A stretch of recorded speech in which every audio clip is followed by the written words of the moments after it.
You know, so I usually do my homework. I find somebody who knows somebody or something.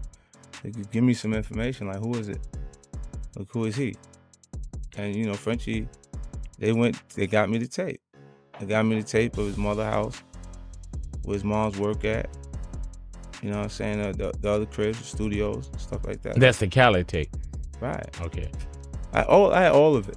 Child, leave it to 50 Cent to keep his foot pressed down heavy on French Montana's neck, because when it comes to trolling, Fif always has something locked and loaded. Every time French's name pops up in the blogs, 50's right there with a smirk and a shot, making sure the world never forgets who runs the game. But this time, it ain't just another petty jab. It cracked open a much bigger, messier conversation that goes way beyond rap beef. French Montana isn't just ducking industry smoke anymore.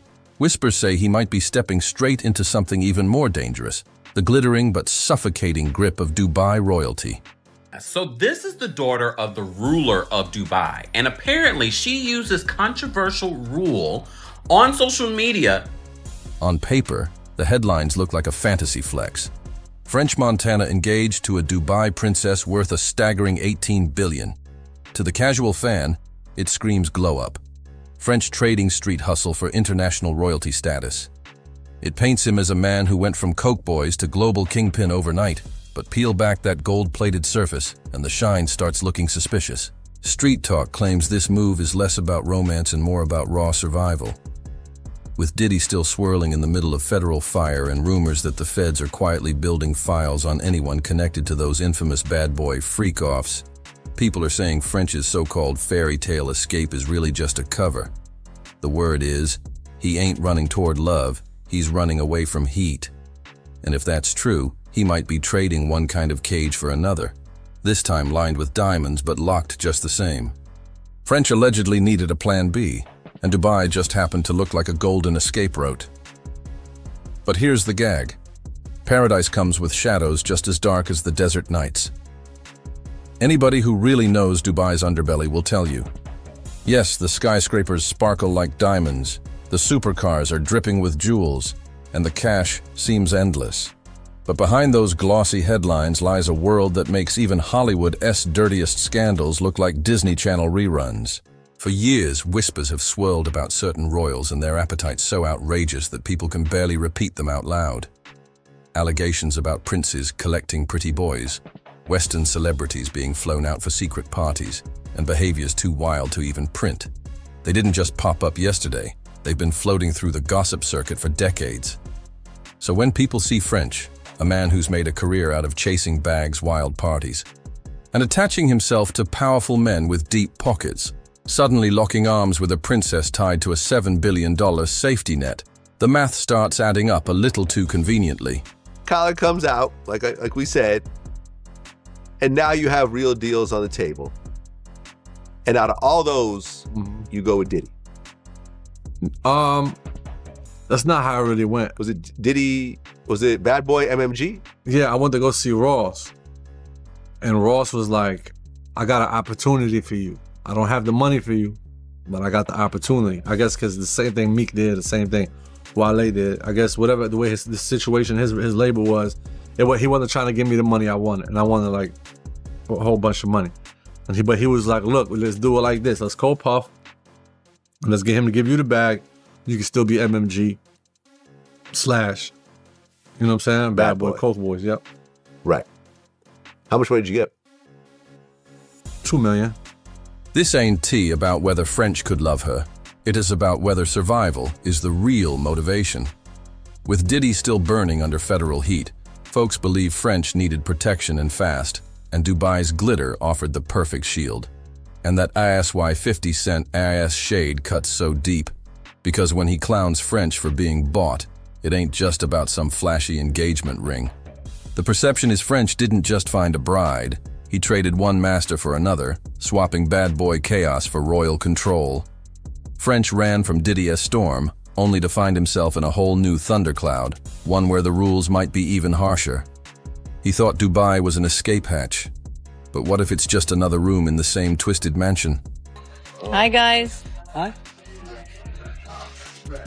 The whispers say he is still stuck playing the same game, bowing down to powerful men with limitless money and zero accountability. The irony cuts sharp. French dipped out of Bad Boy's fire, only to land smack in Dubai's scorching stove. And here's the difference that really makes people nervous. The feds? They eventually pack it up, cut deals, or let time do the work. But Dubai royalty? They don't play temporary. They play for keeps. That is why this shiny $7 billion escape plan doesn't look like salvation anymore. To many it looks like French didn't buy freedom. He bought himself into another gilded prison, one where the locks are lined with diamonds, but the key might not even exist. Sure, he may have bought himself time, but at what cost? Now let's rewind, because to really understand why French is clinging to Dubai like a lifeline, you got to revisit how he even ended up wrapped in Diddy's orbit in the first place. French Montana didn't to just pop up at Bad Boy after dropping Pop That and call it a day. Nah, the tea around that signing always had a funky odor. And in light of everything that's spilled about Diddy over the last 2 years, fans are looking back at that chapter with way sharper eyes. And trust, it don't look innocent anymore. People forget, when French was hunting for a major deal, he wasn't some random mixtape kid begging for scraps. By the time he was shopping himself around, his name had weight, his tapes were buzzing, and his features were solid. He had real options lined up. Roc Nation circled heavy, Rick Ross and MMG rolled out real interest, and even Kanye's camp flirted with the idea of bringing him under their wing. French had a buffet of powerhouses in front of him. And yet, out of every table in the industry, he decided to pull up a chair at Diddy's. Now the million-dollar question: why would a man with multiple big money offers choose the one label most infamous for shady contracts, broken promises, and extracurricular requirements that had nothing to do with music? Because Bad Boy wasn't just a label, it was a whole lifestyle. And for certain artists, that lifestyle was the real currency. And I'll tell you what I actually learned. A friend of mine is an air hostess, and her friend was on a flight with her, and her friend was eating like a very specific diet. So apparently the thing is, it's actually a control thing. I don't know if I can speak about sheikhs. No, speak. So these guys actually pay these women to hold a strict diet for like 2 weeks so that they can know that they are in complete control of what that woman is putting into her body, and the girl is shit on them. Wow. So the girls aren't even getting shit on, the girls are shit on these guys, because then the guys feel like it's sick, like it's a control thing. So then they know, like, oh, you listened to me for 2 weeks. Yeah, so that's probably their kink, that girls actually listen to them. No 2-minute noodles. The whispers claim Diddy gave French more than just a signing bonus. He gave him access. Access to the mansions, the luxury, the women, the infamous freak-offs, and the kind of behind-the-curtain rewards that only came if you played nice. And that's where the suspicion kicked in. Fans never stopped side-eyeing, especially after French himself admitted he took less money up front than what Ross or Jay-Z might have offered him. He passed on the bigger checks, and still chose Puff. To many, that spoke volumes. And when French was spotted stumbling out of one of those notorious villas, looking half dead and drained, the internet clocked it every single time. The image wasn't a T of an artist in control. It was of someone deep in a game they might not have fully signed up for. People started digging. And once those old clips resurfaced, the timeline got ugly real quick. Photos and videos from 2016 through 2019 showed French looking, let's just say worn down, and the timing always lined up perfectly with those wild weekends when Puff was celebrating him. Fans noticed the pattern, and the receipts people pulled up weren't flattering at all. The narrative only turned nastier after Diddy's 2024 arrest cracked the door wide open. Suddenly, producers and ex-associates began spilling tea about what it really took to lock down deals under Bad Boy. One producer even swore up and down that Diddy blackballed him for refusing to take part in one of those infamous freak-offs. So, of course, when folks looked back at French's suspiciously quick rise, the conclusion was ugly. Oh, so you stayed and took that deal? We know what that means. Now, do we have a signed receipt with French's name on it? No. But the circumstantial tea is boiling over. You got Puff gifting him an entire Ciroc flavor, French vanilla, the very day after they were allegedly together all night. table, and I'm sure there were some other ones also. I came to Steve Rifkin when I had Chopper Down. I walked in the office. It was him and Gabi. And Gabi was managing. I was like, yo, Steve, give me $200,000. Let me go make music. You know what I'm saying? Just let me. Steve was like, nah, I'll give it to you. Never got it. I dropped. Which is funny because Gabi's the president of SRC. Steve is like the CEO, but so I don't know what type of but Steve makes the final call. So I asked for $200,000. You know what I'm saying? And it's like, you got that viral birthday video where Diddy's strutting in a robe, French is shirtless, and both of them look way too comfortable on camera.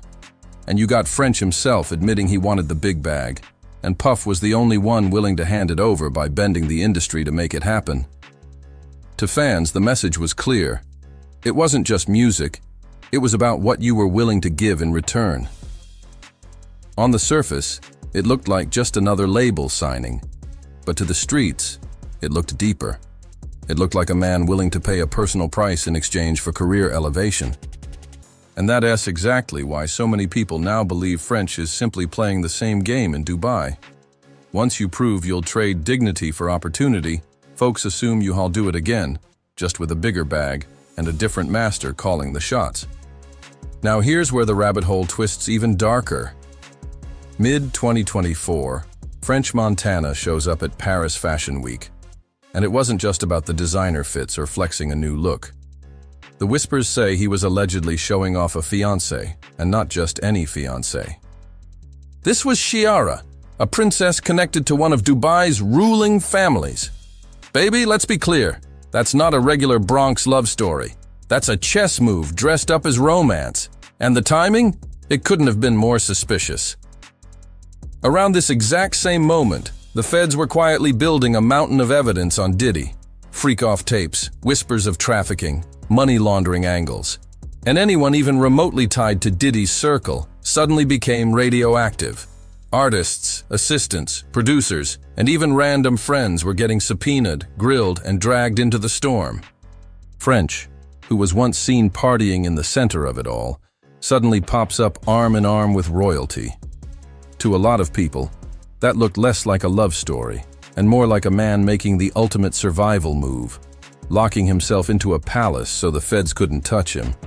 French wasn't just another industry buddy. He was practically Diddy's shadow for years. The birthday trips? French was there. The champagne endorsements? His face was stamped on them. The constant cosigns.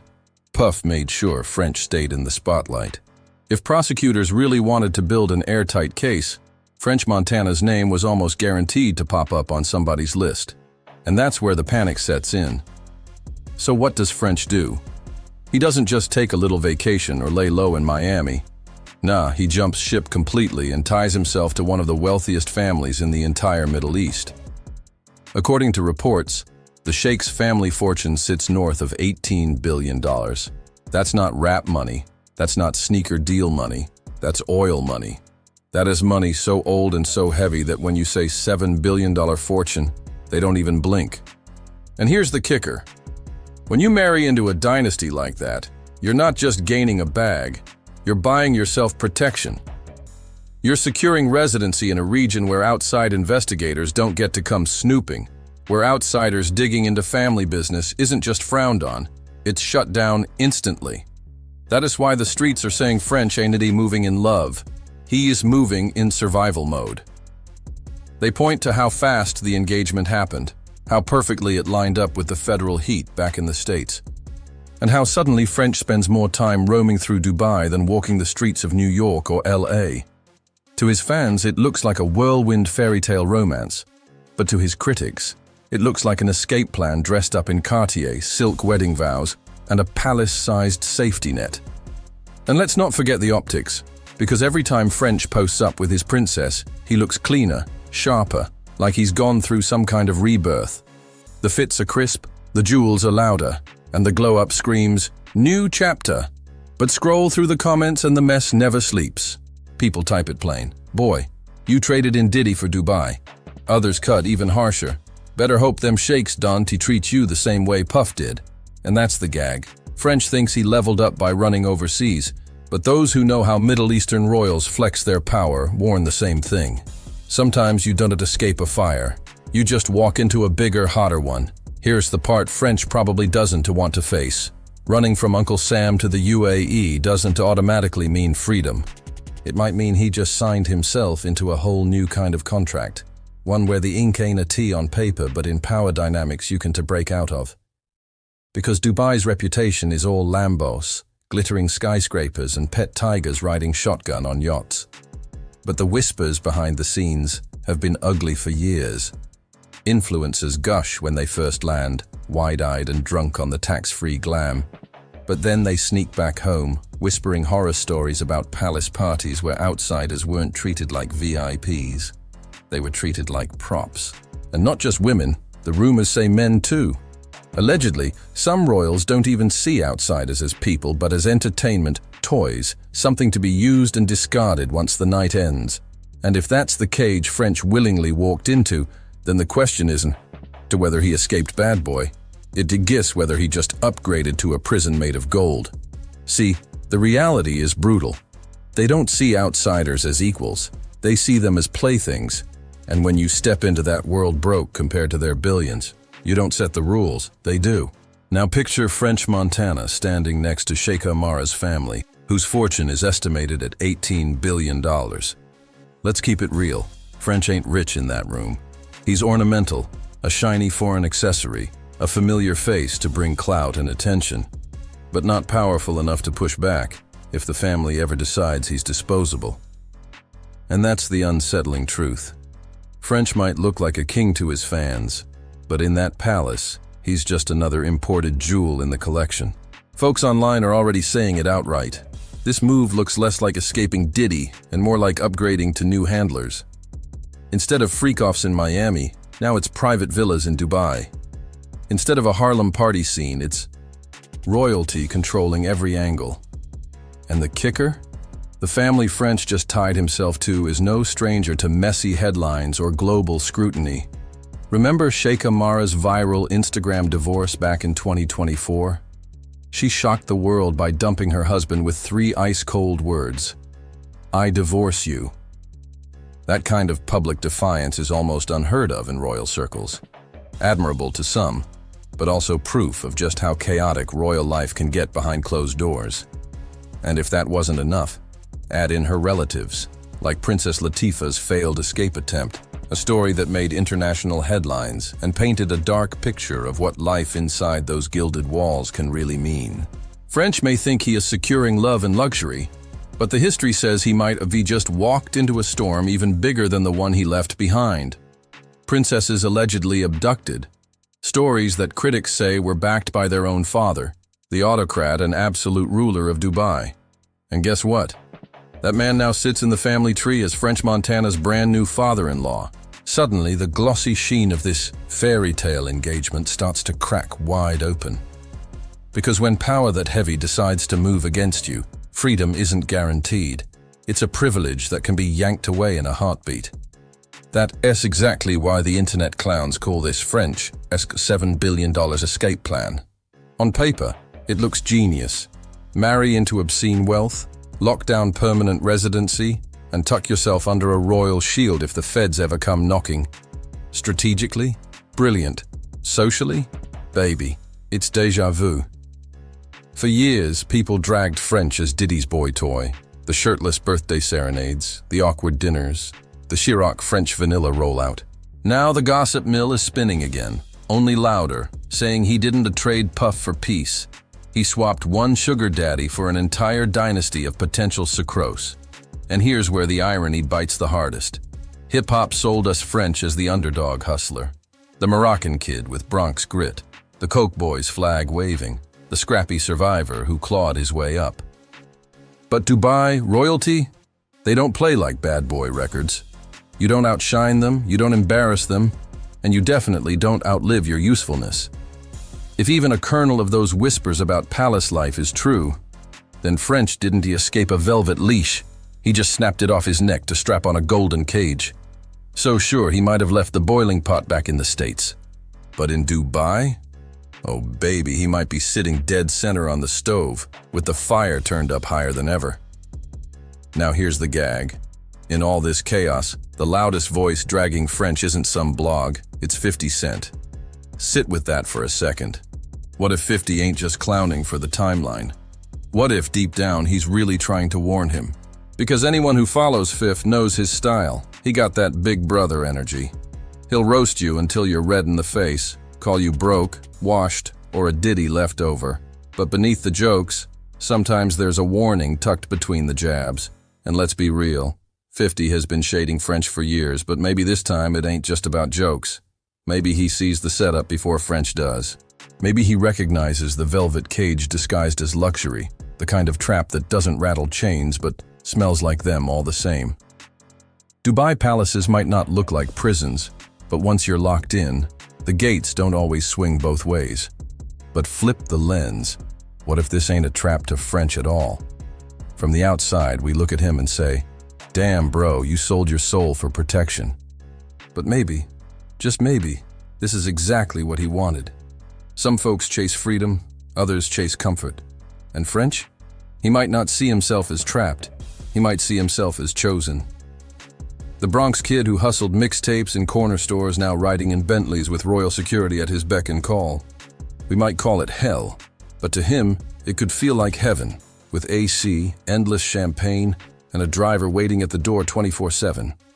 And that asks exactly why 50 jabs cut so deep, because laced inside all the trolling is a bitter truth. Fifth built his legacy on independence, on owning his name, on flipping raw street credibility into real boardroom power. He showed the world you could take bullets, take losses, and still walk into the industry untamed, unowned, and unapologetically free. French, on the other hand, might have flipped survival into something that looks a lot like servitude. And that's where the paradox gets loud. Who's really winning here? The man still fighting for credibility in hip-hop, or the man tucked away behind palace walls, untouchable, scandal-proof, and shielded by $7 billion worth of royal insurance? To the streets, French looks like property. But to French, he might feel like royalty. And maybe that's the coldest twist of all. 50 Cent might drag him day after day, cracking jokes about being washed, being bought, being Diddy's leftover. But French Montana might be sitting back in Dubai, sipping tea in a marble courtyard, looking out at the desert and smiling. Because maybe this was the plan all along. In the end, French's story ain't a tea, just about music or money. It's about what you are willing to trade for survival. To some, he's a cautionary tale. To others, he's the Bronx kid who beat the system by choosing a cage with gold bars instead of steel ones. Either way, one thing is certain. French Montana didn't just escape. He redefined what escaping even means.